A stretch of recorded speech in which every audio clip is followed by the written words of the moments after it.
Ok, jóvenes, pues continuamos con la unidad 3. En esta unidad 3 vamos a ver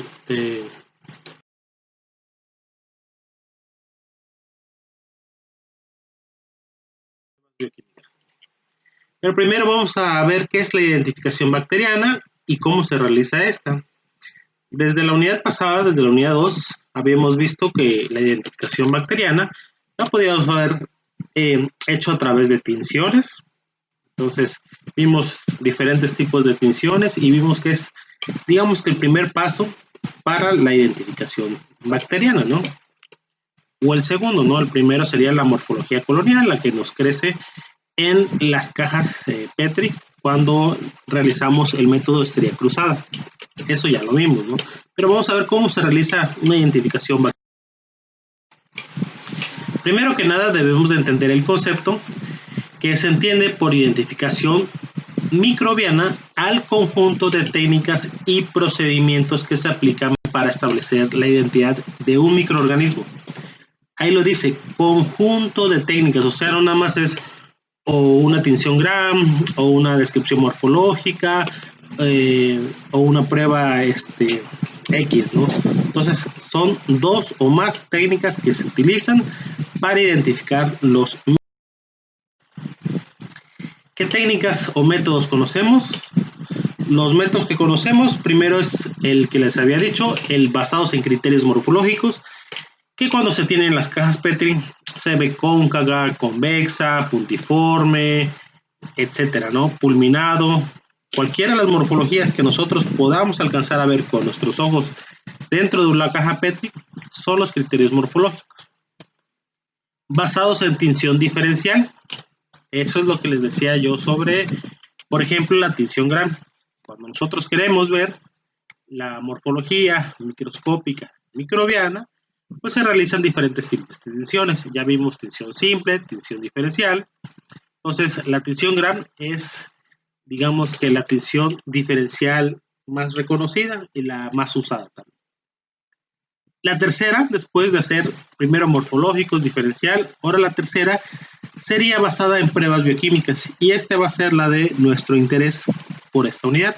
Entonces, ¿cuáles son los métodos basados en pruebas bioquímicas? Vamos a ver qué son las pruebas bioquímicas, a qué nos referimos y cuáles son las más utilizadas. El cuarto método es métodos basados en tipificación con fagos. El quinto método, métodos basados en pruebas serológicas. Y el sexto método, métodos basados en detección molecular. Como habíamos comentado, en la mayoría de los casos no se realiza con base a un solo método, sino a la combinación de estos, pruebas morfológicas, tinciones, químicas, etcétera, ¿no? Las ya mencionadas. ¿Cuáles son aquellas que no conocían o aquellas que no vamos a tocar mucho, que nada más vamos a mencionar durante este estudio? Son los métodos basados en ensayos serológicos.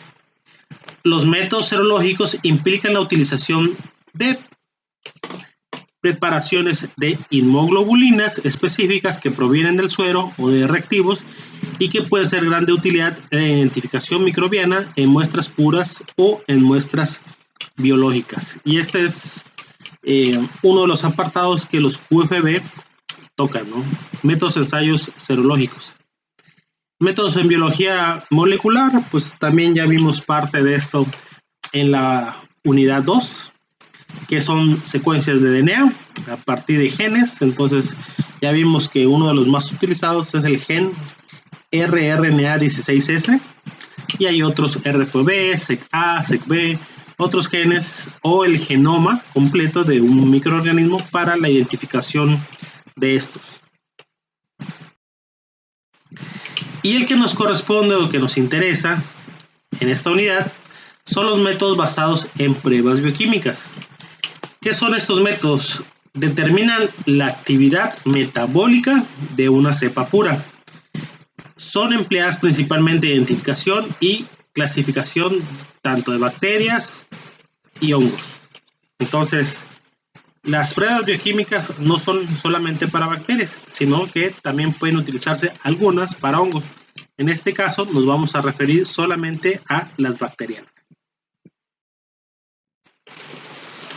¿Cómo funciona esto de las pruebas bioquímicas? Acuérdense que es a base del metabolismo microbiano.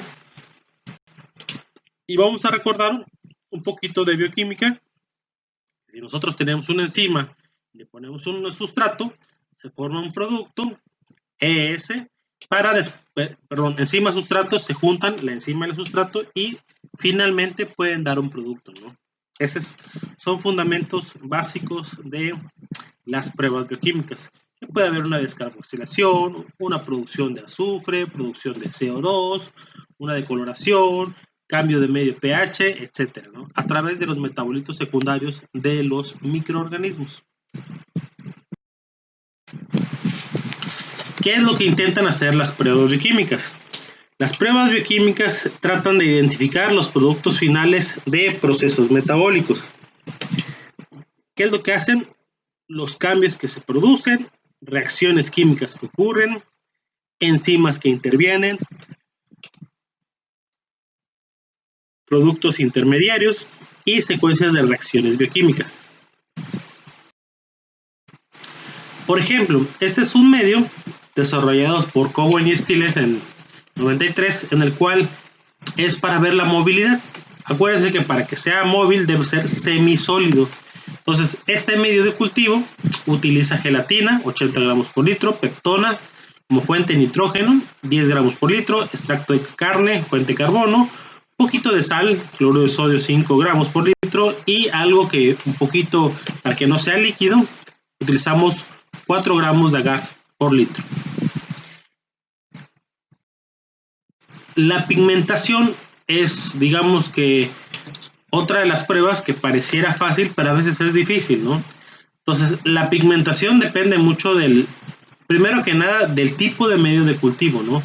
Recuerden que la pigmentación de los microorganismos depende si hay algún precursor y puede volverse blanco, rojo, amarillo, café, dependiendo del medio de cultivo. Por eso siempre que se diga pigmentación de la bacteria X es en el medio Y. Entonces, porque por ejemplo el coli pinta color metálico en medio de cultivo MB, pero pinta diferentes colores en otros medios. Por ejemplo el McConkey, ¿no? Ya no tiene ese mismo color verde metálico. Entonces la pigmentación se podría hacer a través también a través de algún espectro. Si queremos que la pigmentación, recuerden que es algo cualitativo. Si queremos hacerlo cuantitativo, tendría que ser a través de un espectro, ¿no? Para hacerlo cuantitativo. El crecimiento en cloruro de sodio es otra de las pruebas bioquímicas para ver qué tan resistentes, ¿no? Crecen o no crecen en presencia de sal. La siembra se hace del 0 al 30% en incrementos de 1%. Empezamos con un tubo que sería sin sal, 0, 1%, 2%, 3%, 4%, ¿sí? Hasta llegar al 30%. Recuerden que los salófilos extremos crecen del 20 al 25 más o menos. Su porcentaje óptimo de crecimiento pueden crecer 28, 29% de cloruro de sodio. El potencial de hidrógeno es otra de las características que afectan directamente a los microorganismos. El pH se siembra de 3 a 11 en intervalos de 0.5. ¿Qué necesitamos hacer para modificar a veces el pH en medio? Entonces necesitamos alguna solución que baje rápidamente. Se puede utilizar ácido clorhídrico 1 normal para disminuir o hidróxido de sodio 1 normal para aumentar el pH, ¿no? Recuerden que un ácido y una base fuerte, respectivamente, pueden realizar la variación de pH. Entonces se realiza y se siembra 24 horas a la temperatura óptima, si no conocemos, 36 grados centígrados. Y el pH primero se le midió con un potenciómetro para ver que sea el pH correcto que nosotros queremos sembrar los microorganismos. La temperatura de crecimiento se realiza de también 4, 25, 37, 45, 60, 80. Y si hay un crecimiento, por ejemplo, entre 4 y 60, pues tenemos que hacer intervalos de 5. Entonces 4, 15, 20, 25. Entonces sí crecieron, ¿no? De 25 a 37, obviamente sí creció. Entonces, ¿cómo sabemos nosotros si crece de 45? Hay un intervalo entre 45 y 60. Entonces, ¿cómo nosotros sabemos? Pues ponemos 45, 5 grados más serían 50, 5 grados más 55 y 5 grados más serían 60. Entonces, podemos ver aquí si crece a 50 o 55 su temperatura óptima de crecimiento. La reducción de nitrito a nitrato también va a ser una prueba básica que ustedes van a realizar, digamos en orina, creo. Entonces, si el nitrato se reduce a nitrito, es que hay una contaminación bacteriana. Entonces, generalmente los organismos nitrificadores van a hacer esta reducción. Entonces, creo que es una de las pruebas básicas del químico farmacobiólogo para determinar si hay infección bacteriana. Entonces, recuerden que todas las pruebas bioquímicas se deben de hacer por triplicado. Siempre necesitamos tener un control, un tubo negativo, digamos. Voy a hacer un poquito...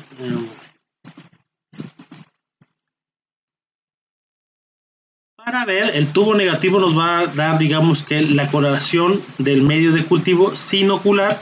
Inoculamos nuestra muestra y un control positivo.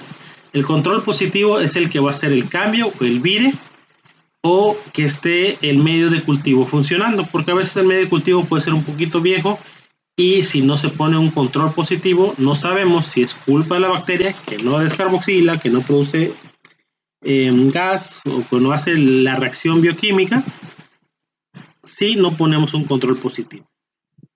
Otra de las características aquí en este caldo, el caldo nitrato, este es un caldo y como es caldo se pueden poner unas campanitas que se llaman tubos Durham. Estas campanitas o tubos Durham se meten, es como tubitos más pequeñitos, chiquititos, se ponen de cabeza de lado y se llenan de medio de cultivo líquido. Esto se hace antes de esterilizar los medios. Se esterilizan los medios, se saca, se siembran y si hay unas burbujitas dentro de estas campanas es que la producción de gas del microorganismo es positiva. La reducción de nitratos es nitrato, nitrito, óxido nitroso hasta amonio, nitrógeno molecular. Entonces, ¿qué enzimas utilizan? Nitrato reductasa,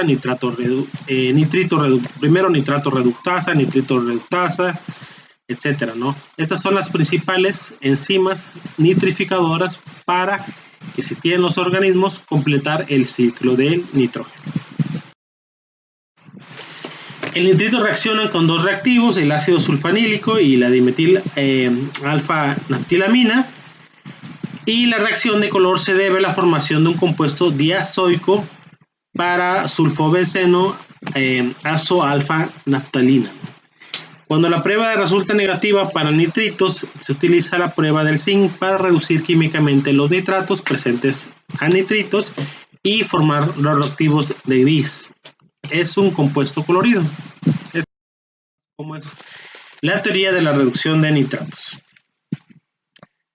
Las descarboxilasas es medio base de descarboxilasas o otros medios como LIA o MIO, que estos vamos a verlos un poquito más adelante. Y los aminoácidos al perder el grupo carboxilo se convierten en diaminas, lo que incrementa el pH del medio y el indicador, que es el púrpura de bromocoazol, vira violeta. Las descarboxilasas son útiles en la diferenciación de enterobacterias. Entonces, ¿qué significa? El colorcito esto, metemos la bacteria y se hace descarboxilación, hace un vire del amarillito al púrpura. La prueba de coagulasa es otra de las pruebas básicas que se hacen en microbiología. Como su nombre lo dice, la prueba de coagulasa, la enzima hace para ver si hay factores de coagulación. Entonces se pone, se siembra igual 24 horas y si hace esta prueba, digamos esta coagulación, esta porque es presente por el plasma este es el plasma del conejo, se siembran las bacterias y si hace esta forma, esta es una coagulación, entonces se dice que la bacteria o el microorganismo es coagulasa positiva. También otra prueba fácil de hacer es presencia de crecimiento anaeróbico en arginina. Pues si los organismos son aerobios, pues obviamente no van a crecer. Y cuando hay una descarboxilación del medio, el medio es púrpura, aquí se vuelve color amarillo. O sea, si hay descarboxilación es que hay crecimiento. Y cuando hay desaminación, el medio vira color morado o azul por la alcalinización. Entonces, estos son los componentes: pectona, extracto de levadura, dextrosa y púrpura de bromoquisol, que es el que le va a dar el colorcito morado. Y obviamente la fuente de carbono va a ser L-arginina, porque se llama crecimiento anaeróbico en presencia de arginina. La prueba de catalasa es otra de las más sencillas, en el cual se utiliza peróxido de hidrógeno. Lo único que se hace es que se pone un poquito de biomasa dentro de un portaobjetos, se le agrega 1 mililitro de peróxido de hidrógeno al 3%, y si esta saca burbuja, es que es catalasa positiva. ¿Qué significa? Que descompone el peróxido de hidrógeno en agua y oxígeno. Entonces sale un pequeño burbujeo y con esto podemos determinar que la prueba bioquímica es positiva. La prueba de oxidasa es otra de las más fáciles, más sencillas, en el cual se utiliza un reactivo de Kovac, que es para dimetilamino benzaldehído, en el cual este reactivo de Kovac se pone un poco de biomasa en una superficie de papel filtro, y si la prueba es positiva, va a haber un cambio de coloración después de 20 a 60 segundos. Entonces, siempre se debe poner un control negativo, que es el que una bacteria que tengamos identificada que no va a virar, un control positivo, que es el que va a ver si está reaccionando o sirviendo el reactivo, y finalmente nuestras muestras. La oxidasa se basa en la producción bacteriana de una enzima oxidasa intracelular. Esta reacción se debe a que un sistema de citocromo oxidasa que activa la oxidación del citocromo es reducido por el oxígeno molecular, el que a su vez actúa como un aceptor de electrones en la fase terminal del sistema de transferencia de electrones. La prueba positiva se observa por la oxidación del reactivo incoloro en pocos segundos, formándose un producto colorido. La formación de indol es otra prueba bioquímica que se puede hacer en el caldo de nitrato, en el cual se utiliza también un control positivo, un control negativo y la muestra del problema. El control positivo, en este caso y en la mayoría de los casos, se puede utilizar Escherichia coli. Escherichia coli es uno de los microorganismos que es utilizado como control positivo. ¿Qué es lo que hace la forma de indol? Se le agrega el reactivo de Kovac en la parte superior y se forma un anillito de color rojo o carmín. Cuando no forma indol, va a quedar de este color como un color verdecito. La hidrólisis del almidón, esto es para ver si los microorganismos degradan el almidón. Igual se siembra en un medio cultivo en el cual tiene extracto de carne como fuente de carbono, 3 gramos por litro, pero almidón soluble como una mayor proporción, más de 3 veces, y agar para que solidifique un poquito, ¿no? Entonces se le agrega lugol, que es este color negro, y se escurre el lugol. Si después de que escurre no hay crecimiento, aquí se puede ver, si no hay crecimiento, Si no hay estos halos de hidrólisis color blanquito, es que la prueba es negativa. Si hay el crecimiento de estos halos blanquitas, es que es la prueba positiva y la bacteria puede romper o degradar el almidón. Ya ven que no todas las bacterias utilizan el almidón como fuente de sustrato. Y el ugol con el almidón forman un complejo color café y púrpura que desaparece cuando el almidón ha sido degradado. Esta es la teoría, ¿no?, de la hidrólisis del almidón. La licuefacción de gelatina es otra prueba. La gelatina es una proteína que tiene la capacidad de gelificar cuando es hidrolizada por la gelatinasa en los aminoácidos que la componen, pierde sus características de gelificar. Se pueden emplear varios medios que permitan la visualización macroscópica como la gelatina adherida a carbono activada. Y la hidrólisis de gelatina, este es un medio: gelatina 120 gramos por litro, peptona 10 gramos por litro y extracto de carne. Se incuba a 37 grados para el crecimiento de bacterias y luego se coloca con hielo para ver si hay la hidrólisis de la gelatina. La hidrólisis de la caseína es igual como los ejemplos pasados. Se crece en un medio que tiene caseína. Es un medio que tiene leche descremada y TSA. Entonces 20 gramos por litro de TSA y 20 gramos por litro de leche descremada. Las proteasas son excretadas al medio para la degradación de proteínas y la caseína es la proteína de la leche que le confiere el color blanco. Cuando la caseína es hidrolizada, desaparece el color blanco alrededor del crecimiento microbiano y forma estos halos de hidrólisis. Así se ve la prueba negativa cuando se siembra y esa es la prueba positiva cuando se siembra e hidroliza la caseína. La hidrólisis de lecitina y reducción del telurito es otra prueba que se hace en un agar yema de huevo, que es el agar Bayer-Parker, en el cual el sustrato es lecitina, la enzima es la lecitinasa y el producto es fosfolicolina.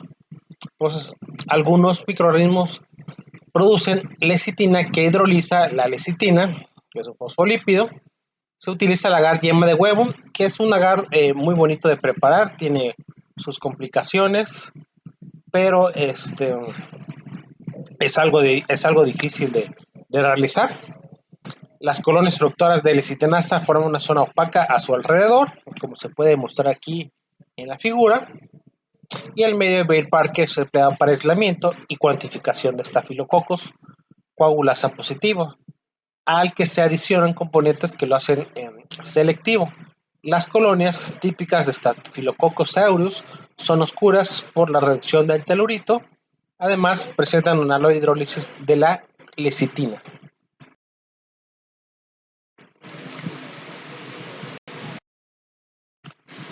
La hidrólisis del twin es otra prueba bioquímica de las que de cajón piden.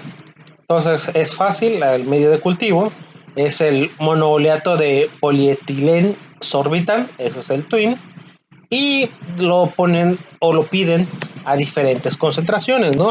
En este caso está el twin al 10%. Entonces hay varios que piden al 20, al 30, al 40, etcétera, dependiendo la prueba bioquímica. Y la fermentación de carbohidratos es otra de las pruebas positivas para ver cuál es su fuente de carbono. Entonces utilizan generalmente una fermentación base roja de fenol o también pueden utilizar como única fuente de carbono ese carbohidrato, y si no crece pues es que no lo aprovecha y no lo consume. ¿Cuál es el principio de esta prueba?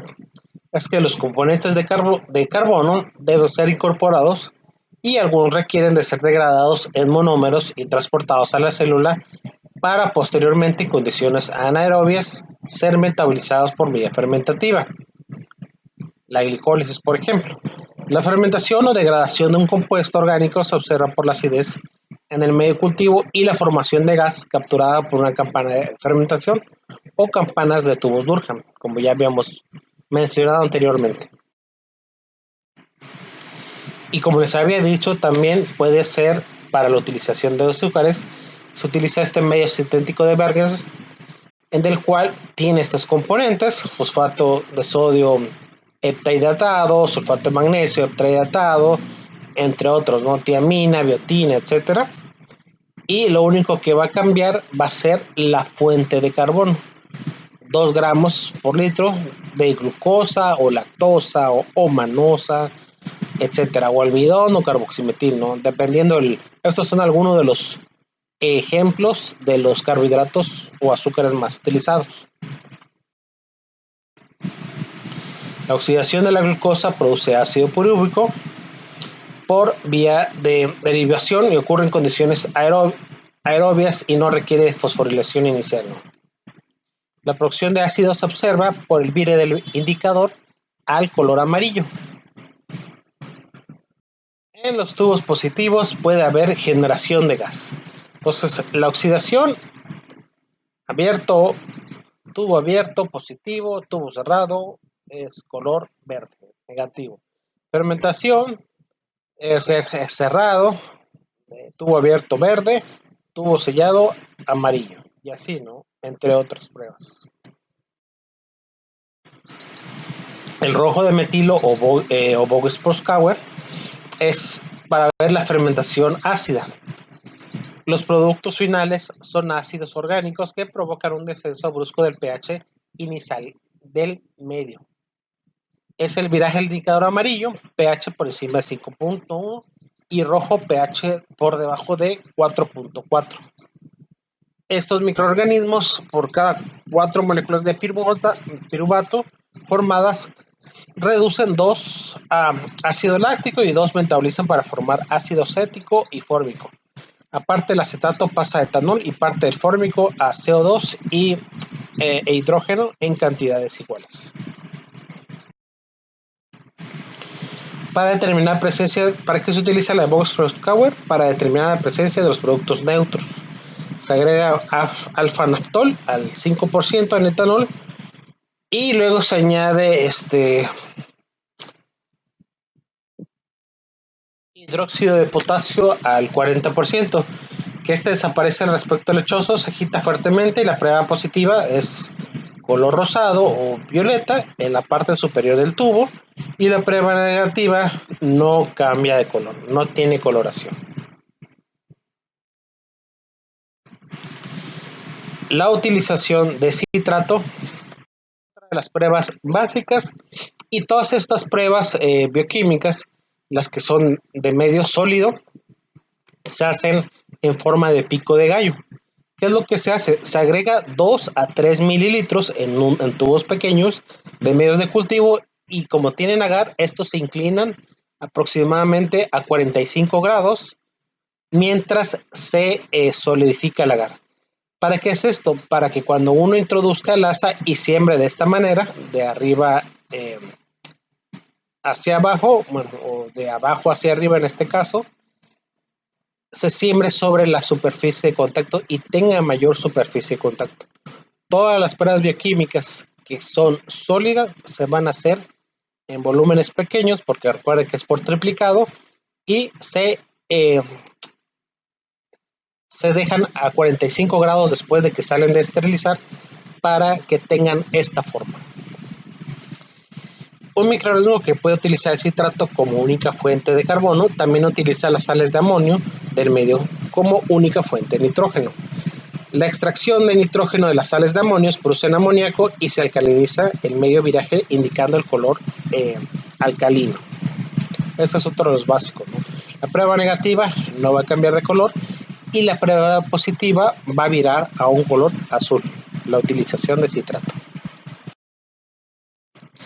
Agar hierro de Kliger, el KIA, en presencia de tiosulfato en el medio, la degradación de proteínas liberando aminoácidos azufrados, algunos microorganismos forman gases por medio de enzimas reductasas y desulfurilasas.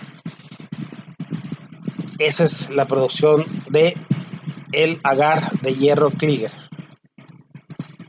El gas incoloro se forma en condiciones ácidas y reacciona con el citrato del amonio férrico para producir un precipitado negro insoluble de sulfato ferroso metálico.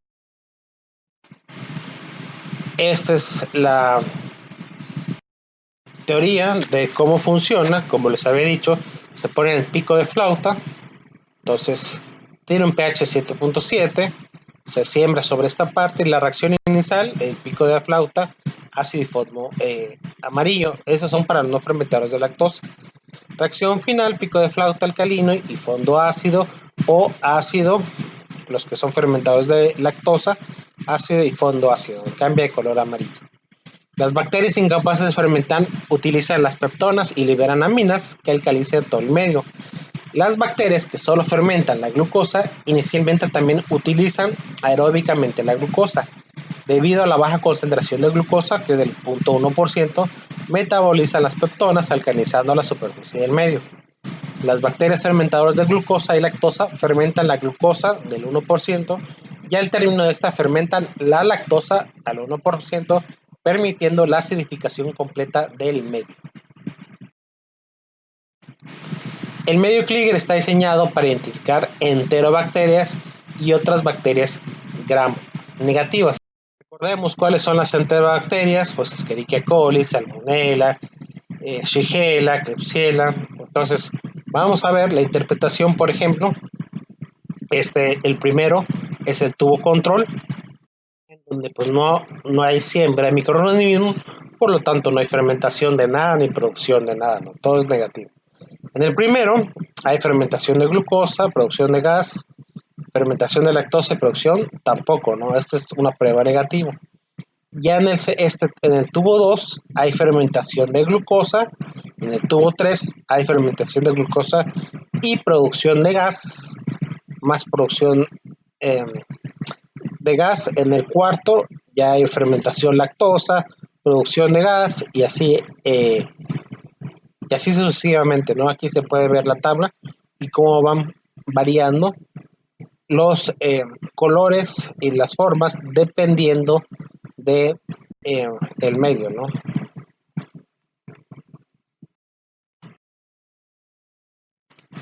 El medio SIM es para ver movilidad. Entonces, el medio SIM es sulfídrico indol movilidad. Es un medio semisólido. Es en presencia de sulfato en el medio de degradación de proteínas, liberando aminoácidos azufrados. Algunos microorganismos forman gases por medio de enzimas de tiosulfato y el gas incoloro reacciona con el citrato de amonio férrico para producir un precipitado negro insoluble de sulfato ferroso metálico. La prueba positiva si cambia este color y la prueba negativa, que siempre se debe tener un control, no hay ningún viraje. Cuando es positiva la prueba se ve esta coloración, cuando es negativa no hay un cambio, ¿no? Entonces es para ver también movilidad. Entonces hay reactivos de Ehrlich o COVAX que contienen DMA que reacciona con el indol, produciendo un compuesto de color violeta, ¿no? Esa es la reacción. El medio de cultivo tiene consistencia semisólida, por lo que la movilidad se observa sobre el crecimiento del microorganismo. Se puede ver, esto se inocula, aunque es semisólido, con un asa, la asa se pone derechita y se inocula perfectamente así y así se saca. Si hay un crecimiento a los lados es que es móvil, no es positiva la prueba. La ureasa, o llamada caldurea, también es una de las pruebas básicas. Es la hidrólisis de la urea por la enzima ureasa, libera 2 moléculas de amoníaco que alcaliniza el medio. Entonces se vira el indicador de pH. En el caso del rojo de fenol, una prueba positiva es de color bugambilia. Entonces se puede ver que de aquí se siembra la bacteria, se deja 24 horas a 36 grados centígrados y si hay cambio de color es que es ureasa positiva, ¿no? Puede ser líquido o puede ser sólido esta prueba. Y los APIs son pruebas bioquímicas rápidas en la que se requiere muy poco volumen.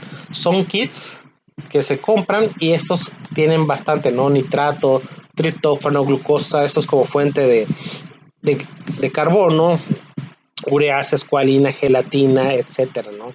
Nitrato, triptófano, glucosa, urea, todos estos se pueden ver de 24 a 48 horas.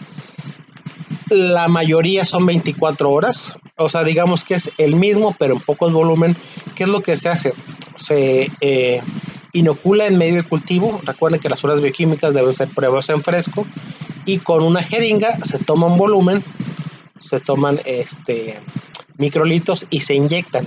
Se inyecta aquí, se inyecta aquí, se inyecta aquí, se inyecta aquí y así, y después se deja incubar, se saca y se lee a las 24 horas.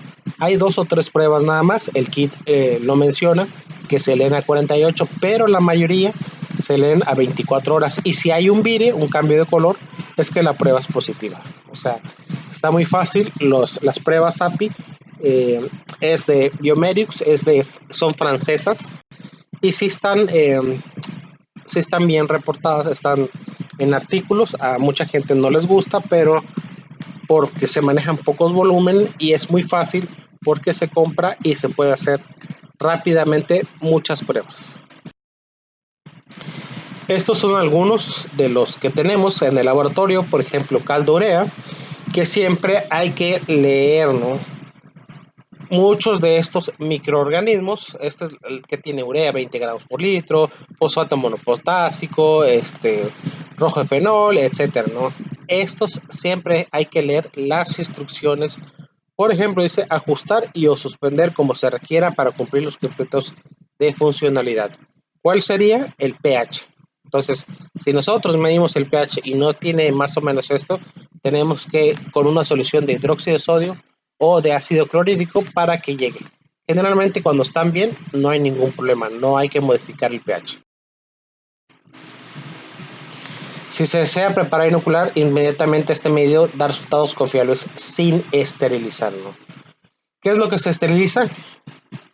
Dice método de preparación, disolver 3.87 gramos en 100 mililitros. Entonces, si queremos hacer 1 litro, pues serían 38.7 gramos. Esterilizar por filtración. ¿Qué es lo que dice aquí? Que no hay que meter a esterilizar los medios preparados en autoclave, sino por esterilización.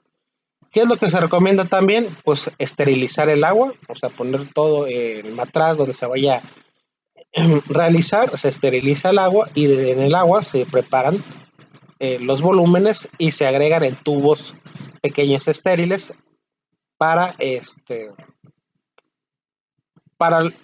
pasarlo, se filtra y ya se pueden sembrar, ¿no? Agar, hierro y lisina es otro de los medios que están. Esta es la composición y lo mismo, ¿no? Ajuste y suplemente para alcanzar requerimientos óptimos. Altamente higroscópico. ¿Qué significa altamente higroscópico? Que debe estar siempre perfectamente cerrado porque si no, la humedad del ambiente lo va a volver piedra, lo va a solidificar muy rápidamente. Conserve bien cerrado, en lugar fresco, una temperatura entre 2 y 30 grados.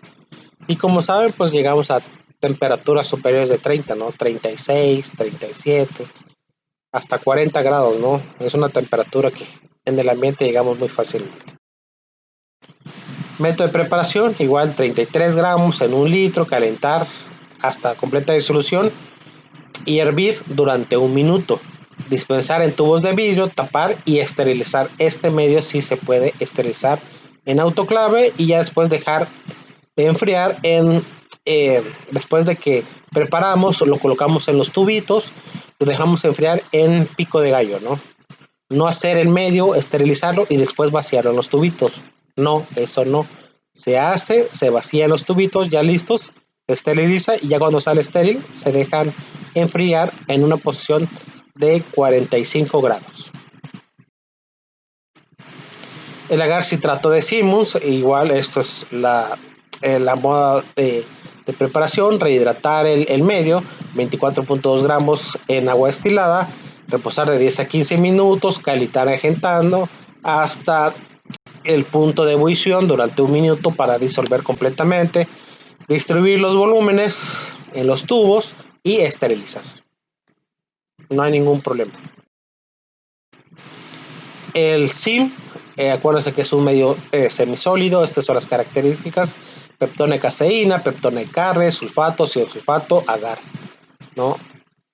Seguir siempre las indicaciones del medio. Y este también se puede esterilizar.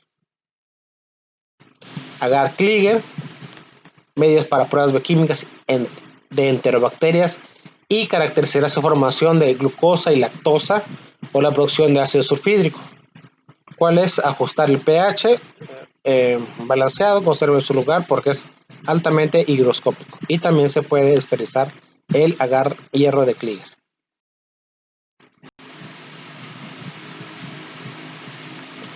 Aquí está, que se puede esterilizar. Se dejará de enfriar en una posición inclinada porque tiene agar, para que ya estén los tubos listos para utilizarse. Y el mío es un medio semisólido que también se puede esterilizar. Tiene peptone de gelatina, caseína, levadura, entre otros. Este es el pH y es altamente higroscópico. Entonces este no se inclina porque es medio sólido, semisólido. Y esta es la forma de preparación. También se puede esterilizar en autoclave. Todos los medios de cultivo y las pruebas bioquímicas se debe leer si se pueden esterilizar. ¿Por qué? Porque algunos no se esterilizan. Si se esterilizaran, pierden algunas vitaminas, entonces algunos aminoácidos, los cuales son indispensables para crecer y ya no nos funcionaría igual que como si lo esterilizamos por medio de filtración.